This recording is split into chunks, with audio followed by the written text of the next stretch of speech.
What is up, everybody? I hope you're all doing well. Today we are checking out the Axess Guitar Obvious Boost Overdrive. It's a lower gain boost overdrive pedal.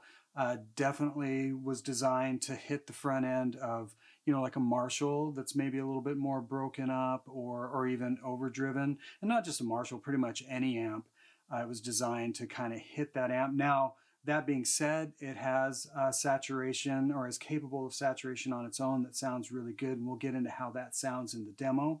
From what I understand, the stimulus behind this pedal was kind of based on kind of a family of Marshalls, like a Plexi JMP, or maybe a 1987, kind of all swirled into one. That was kind of the idea behind the pedal, or the voicing of the pedal. We'll get into how that sounds in the demo. So what's on the top of the pedal? You have three knobs. You have your level, gain, and treble. We'll check those out. On the right side of the pedal, you have a switch that controls the clipping. So in the center, there's no clipping. In the up position, there's a little bit more clipping with not as much compression. In the down position, it definitely has more clipping or saturation, and it's more compressed. We'll get into how that sounds in the demo. On the left side, you have a bass switch. When it's in the center, I'm assuming that's neutral. In the down position is going to be the most amount of bass you can add. In the up position, it'll add bass, but just a bit less. We'll get into how that sounds in the demo as well. It is true bypass. It's pedal friendly, which I always dig. The jacks are at the top of the pedal, and they are spaced proper, so if you're going to use square plugs, you're not going to end up hitting the 9-volt that DC in jack, which is always kind of a booger. These are spaced proper for that, which is also great. So without further ado, let's check out this Axess Guitar Obvious Boost Overdrive. Okay, let's check this out. Here's just the guitar into the amp.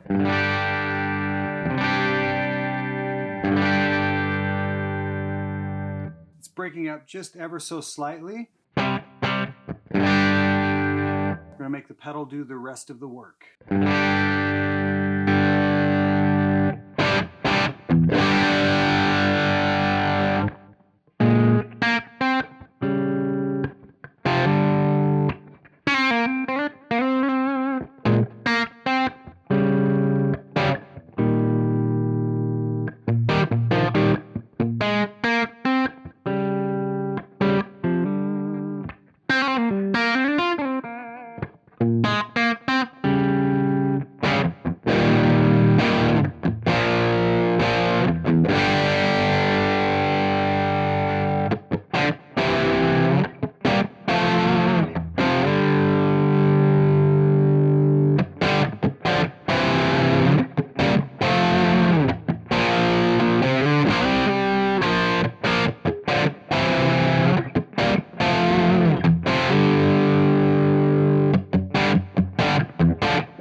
Okay, so cool, that's a good start point.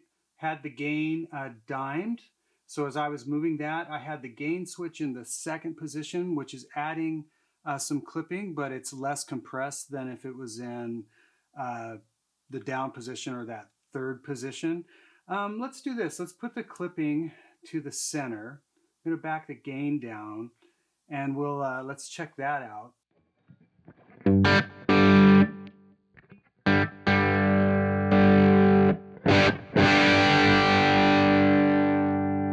So if I crank the level all the way up with the gain down, we're turning this more into just kind of a clean boost because the clipping is no longer there.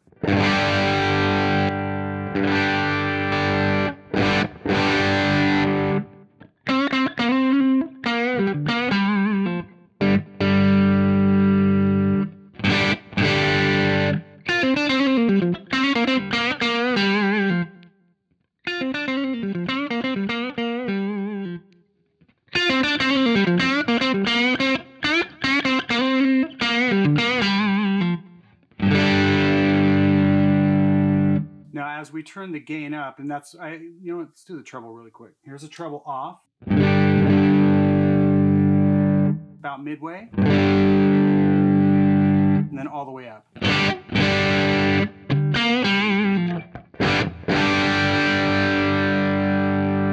So, pretty musical treble control. Can definitely get dark, but it doesn't get overly strident, which is great.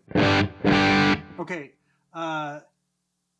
From what I understand, if we turn the level down and start bringing that gain up, it will cause, I guess, an internal clipping.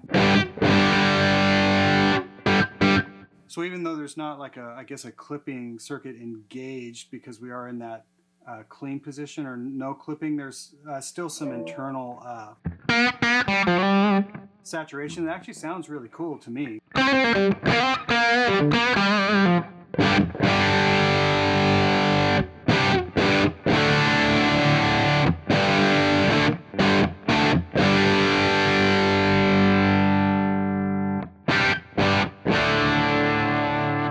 So it's great just as a push box.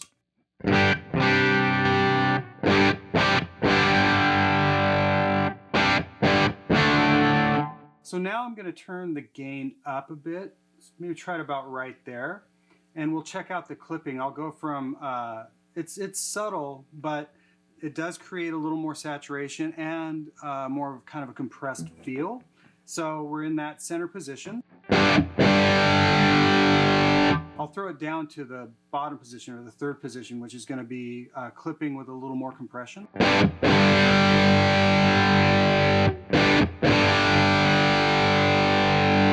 I'm also hearing a little bit more low end.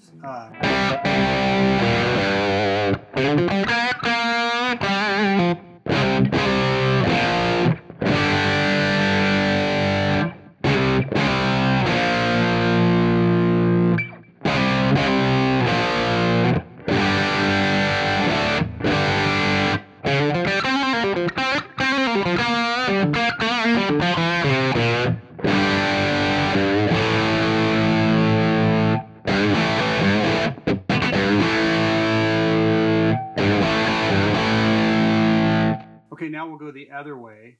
I liked it in the upper position, the second position, because it added some clipping, but it wasn't quite as compressed. Now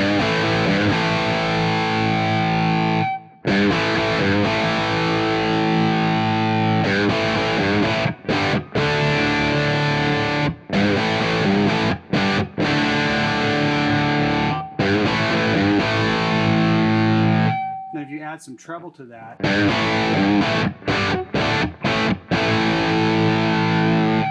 it's almost kind of like Marshall-y sounding, at least to me. Okay, so cool, that's the gain range.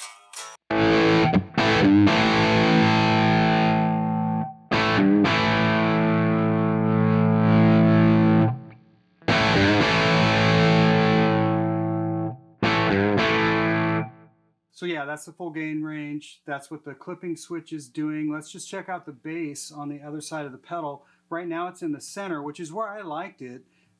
Down is going to be more bass. Up is going to be not quite as much. So with it in the center, you get about this much.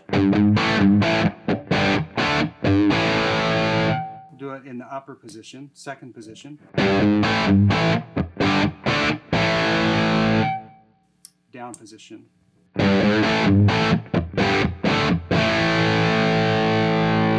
So the pedal's definitely not lacking bass response. I liked it best in the center position, especially if you're going to drive, you know, amps that are slightly overdriven, or even an amp that's already overdriven. I've found that a lot of, especially overdrive boost pedals, if they have a lot of low end buildup, then it becomes problematic.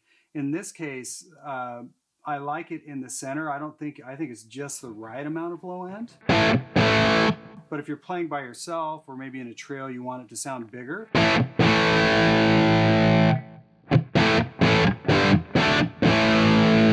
Kind of gives you almost a 4x12 effect. Upper position is a little bit less. So that's really usable. And I think when I tracked with it, I did everything, all those rhythm tracks I did with the bass just in that center position. I didn't feel the need to really add any. It fit perfectly. I think I did the majority of the, yes, I don't even think I know, I did the rhythm passes in the second gain position. I think when I took that first telly kind of thing, the clipping was in the center. I was just pushing the amp harder. But overall, this pedal's really dialable. I didn't have any problem. You know, I guess what I'm saying is it was very intuitive to get tones out of it.